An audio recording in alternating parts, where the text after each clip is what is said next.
What are some harmless ways to F with people? Story 1. When you shake someone's hand, move yours left to right.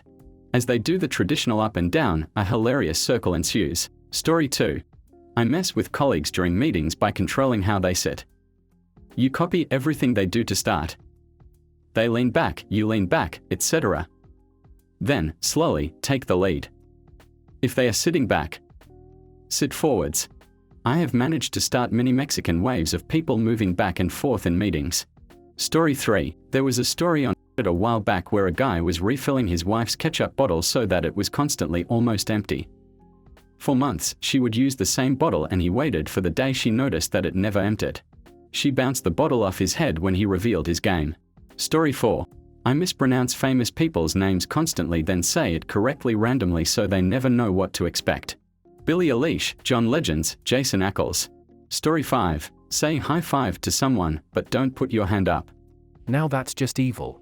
Story 6. I put a tiny piece of masking tape over my coworker's mouse laser on April Fool's Day, one year. I wrote April Fools on it. He troubleshot every single thing except examining the mouse. He eventually called IT, who simply turned the mouse over and pointed it out to him. Story 7. I saw someone on Facebook comment on a picture that the three of you look great. There were 4 people in the picture. Story 8. Every other week or so I'd change which side my coworker's drill's belt clip was on. 2 screws and 30 seconds for a maddening payout. I don't know if he ever caught on, as he sadly passed away last year. I got a huge kick out of doing it though. Might bring that one back as most of us share the same brand of drill. He got a great one on me. Every day or two he'd hide a Magic the Gathering card in my toolbox, never the same spot twice. Genuinely made me mad when I'd pick something up only to see another card hidden beneath. Eventually, I had enough cards to completely cover his locker door, inner and outer. He never took them off. Even cut out cards to fit the vents on the locker. I spent a good hour or two on my day off making it. Pretty proud of that one. Story 9. My grandpa glued a quarter to his driveway near the sidewalk and sits in his living room and watches people try to pick it up. I didn't know this till I found a quarter in the driveway one time. Story 10. Sometimes when you do online quizzes, they'll ask for an email to send the results to. I like to put random people that I know instead. Story 11. I was talking with a supervisor and I happened to have like 4 hard-boiled eggs in my jacket pocket for lunch. So while talking with stuff, I took out an egg, cracked and shelled it and ate it. The conversation kept going, so I did it again, but I could see he was growing quizzical. I waited a few more minutes, pulled out another, and ate that too. By then I could tell he was like, what the F? The conversation was wrapping up, so I pulled the last one out and he stopped mid-conversation and asked me, how many effing eggs do you have? I just shrugged, shelled, and then ate the last egg. Story 12. When driving, I like to wave at random people as if I knew them. Hilarious to see instant confusion on their faces. Story 13. If I know someone is walking a little ways behind me and I turn a corner with nobody else around, I like to run 10 to 20 steps to widen the gap and then laugh to myself thinking that the person behind me will be confused. I doubt anyone ever notices, but I get a kick out of it every time. Story 14. Carefully step over a non-existing obstacle. Do this at a crosswalk when the cars stop too close. Story 15. When you're talking to someone, just keep handing them random items. They'll just keep taking them without realizing it. Story 16. My friend was logged into his Twitter on my tablet, so I kept changing his profile picture to a banana. He thought someone hacked him and tweeted about it. I replied to the tweet using his profile. It got so bad he was arguing with himself on Twitter. Story 17. Whenever I visit my extended family across the country, I bring a bag full of random remotes that I don't use anymore. Just random remotes that go to old DVRs or anything really. Just hide them around their house, they only recently caught on. Story 18. It works best if you are standing, but use your judgment. Gradually lower the volume of your voice.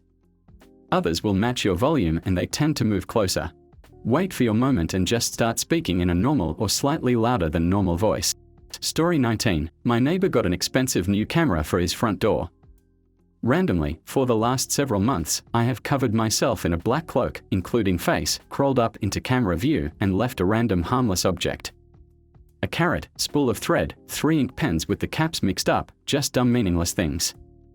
On camera, a dark shape appears and disappears, leaving a random object behind. It is driving his silly ass crazy. Story 20. I have a few. Look at their forehead, ear, or chin during the entire conversation. Call in sick to a place you don't work. At the deli, asked for the most human-tasting meat they have. Go to the grocery store and asked for goma. You know, it's kind of red, and you put it on mayo sandwiches. Story 21. Ask if they like your perfume and get them to smell your neck, wrist, ankle, or other body part. Don't actually be wearing any perfume. Story 22. This one is harmless but occasionally can drive someone mad. My mom has a bunch of framed family photos hanging on a wall. One day I was visiting, I took them all down and scanned them with a little hand scanner. I photoshopped small changes on them, removed some people from some photos, added a couple of celebrities in the background, etc. Print them out and replace them a few days later. I can't forget her face when she realized it was me and she was not losing it. Story 23. After giving a compliment, say no offense and watch them struggle to find the non-existent insult. Story 24. My grandpa does this thing where he stops in the busy street and starts staring into the sky as if he's seen something amazing. It doesn't take long for other people to stop and stare too. Once he reaches critical mass, he quietly slips away chuckling to himself.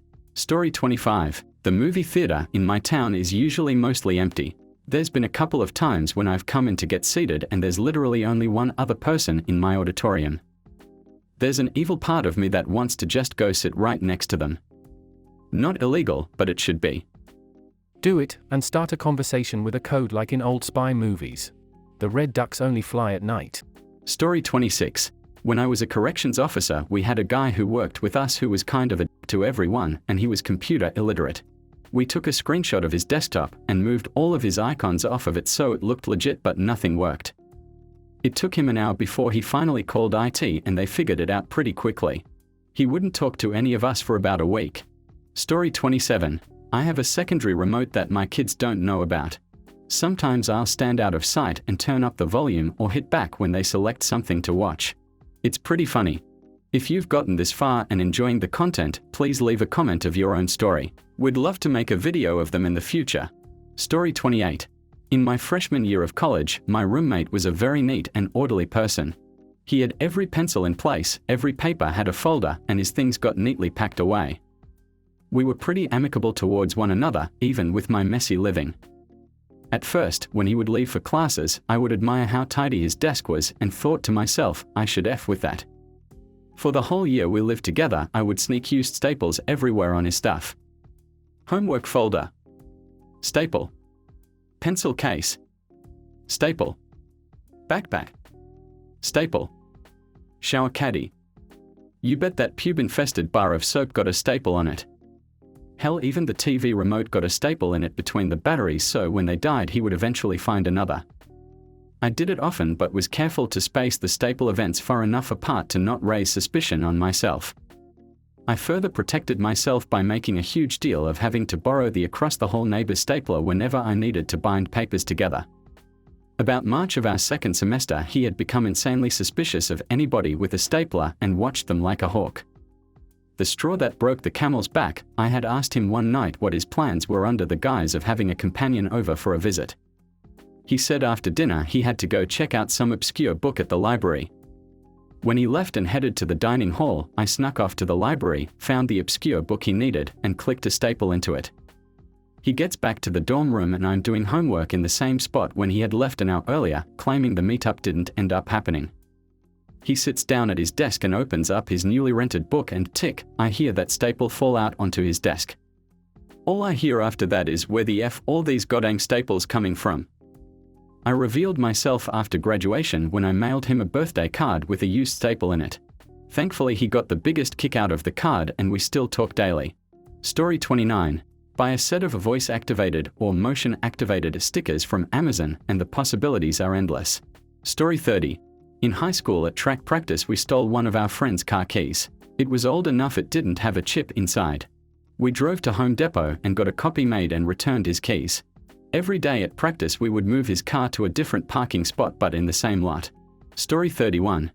One thing I do is when someone asks directions, I say something like, if you take a left out of the parking lot and go down to the light, then turn right, you'll be going the wrong direction. It's actually, then give correct directions.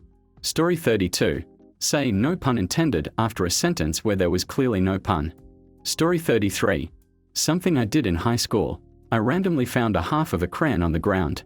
I managed to slip it into the pocket of a guy I knew.